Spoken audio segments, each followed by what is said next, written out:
Em nome do Pai, do Filho e do Espírito Santo. Amém. Louvado seja o nosso Senhor Jesus Cristo. Queridos irmãos e irmãs, nos encontramos no 28º domingo do tempo comum. E neste final de semana a liturgia nos apresenta Jesus como aquele que deve conduzir a nossa vida para a vida eterna, porque Jesus ele mesmo é a vida eterna. A primeira leitura retirada do livro de sabedoria, no capítulo 7, nos apresenta o espírito de sabedoria, que é mais importante que todas as riquezas, que todo ouro e prata, e também toda a saúde e beleza. E aquele que escolhe, opta pela sabedoria, como nos diz o autor, a este advém todos os bens. Quem escolhe a sabedoria tem todos os bens, inclusive diz, riquezas inumeráveis, o livro sagrado. Ora, quem é a sabedoria senão o próprio Jesus? É assim que Jesus se apresenta também no Evangelho. Ele é aquele que é mais importante que toda a riqueza, que toda a beleza, que toda a saúde. Ele, por meio dele, nós conseguimos todas as riquezas que são necessárias para a nossa alegria parcial na terra e total no céu. No Evangelho nós encontramos aquele homem que corre e se coloca prostrado diante de Jesus. Aquele homem pede a Jesus um modo, ele pede uma ajuda a Jesus porque ele quer ganhar a vida eterna. O Senhor lhe mostra, para ganhar a vida eterna, a necessidade do cumprimento dos mandamentos e cita alguns mandamentos. Mas aquele homem diz, e sendo muito rico, diz, sim, eu já faço tudo isso. Mas Jesus apresenta algo a mais para ele. Para que ele pudesse ter tesouros no céu, era necessário uma coisa muito especial. Para que pudesse ter um tesouro no céu, era necessário que ele fosse, vendesse todos os seus bens, distribuísse aos pobres e seguisse Jesus. Por quê? Porque Jesus é o próprio reino de Deus. Aquele homem pedia não algo futuro, mas algo naquele momento. O que eu faço para ganhar a vida eterna? Ele já havia ganho, mas o que eu faço para ter um tesouro no céu? E o que é ter um tesouro no céu, se não ter Jesus como nosso maior tesouro aqui na terra? Tesouro, como nos apontou a primeira leitura, a própria sabedoria, que é o próprio Senhor, Jesus. Jesus na primeira leitura, Jesus no Evangelho. É necessário ter Jesus para termos um tesouro no céu. E para podermos ter este tesouro no céu, Jesus mostrou o caminho para aquele homem, mostra também para os seus discípulos. Mas a conclusão da história para aquele homem não foi assim tão simples. Ele veio ávido, desejoso de ganhar mais, ganhar a vida eterna. E ele descobre que para ganhar, dentro da lógica de Jesus, era necessário perder. E ele não tinha condições de perder, porque ele tinha muitos bens. Ora, na medida que tinha muitos bens, nós estamos aqui compreendendo que eram os próprios bens, a própria riqueza que possuía, dominava este homem, de tal forma que os leprosos foram curados por Jesus, os possessos pelos demônios libertados. Mas aquele homem que esteve e se colocou na presença de Jesus, a ele Jesus não pôde fazer nada, porque dentro de sua própria vontade ele estava aprisionado aos bens que possuía.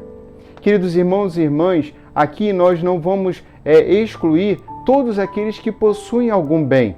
Inclusive esses bens são colocados como acessíveis e possíveis a todas as pessoas. Jesus vai nos falar destes bens como casa, irmãos, irmãs, mãe, pai, filhos, campos. Todos nós temos alguma coisa. Diante desta alguma coisa, Jesus deve estar por primeiro. E para poder segui-lo e assim termos um tesouro no céu, é necessário colocá-lo acima de todas essas coisas. E a partir dessas coisas, se dispor delas para poder ajudar os mais necessitados.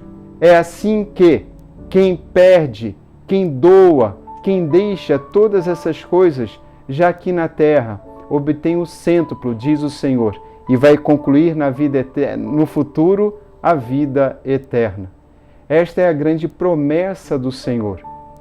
Mas quem deixa, quem doa, quem vende, tudo por causa do Senhor, por causa dele e do seu Evangelho, do seu anúncio, por causa do reino de Deus, que é o próprio Jesus. Ter Jesus no coração Esta é a grande mensagem do Evangelho. Isto não é fácil. Jesus então vai explicar aos seus discípulos que para Deus, aliás, para o rico, é impossível deixar as coisas para segui-los. Os apóstolos ficam preocupados, seus discípulos, mas e nós? Como poderemos fazer para continuar seguindo o Senhor? Então o Senhor vai dizer, para deixar tudo e segui-lo. Para Deus nada é impossível. Para Deus tudo é possível. É o Senhor que nos ajuda a abrir o nosso coração.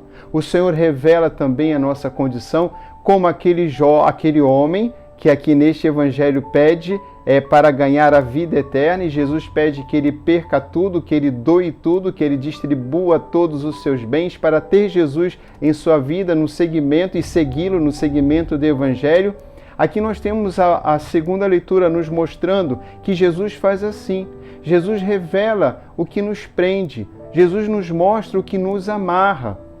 E o que nos amarra é a nossa própria vontade, presa na busca do nosso próprio bem.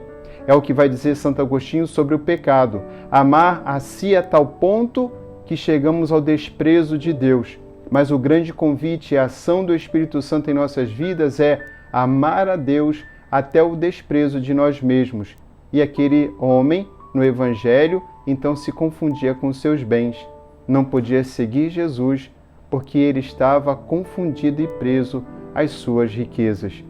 Jesus nos ajuda a descobrir a verdade e nos dá as condições para podermos ir além, mar adentro.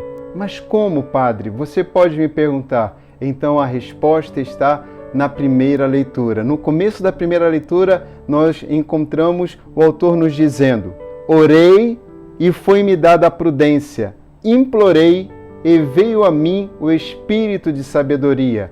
Orar, implorar, pedir e clamar, isto nos cabe a nós para a nossa libertação e seguimento de Jesus.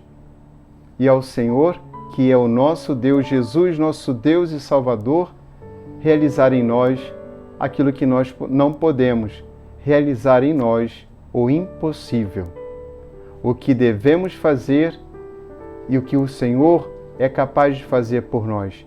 Queridos irmãos, nos tornar livres para poder segui-lo de todo o nosso coração e assim termos no futuro a vida eterna, uma alegria que já começa na terra e se torna completa no céu. O Senhor esteja convosco. Abençoe-vos o Deus Todo-Poderoso, Pai, Filho e Espírito Santo. Amém. Saciai-nos, ó Senhor, com vosso amor e exultaremos de alegria.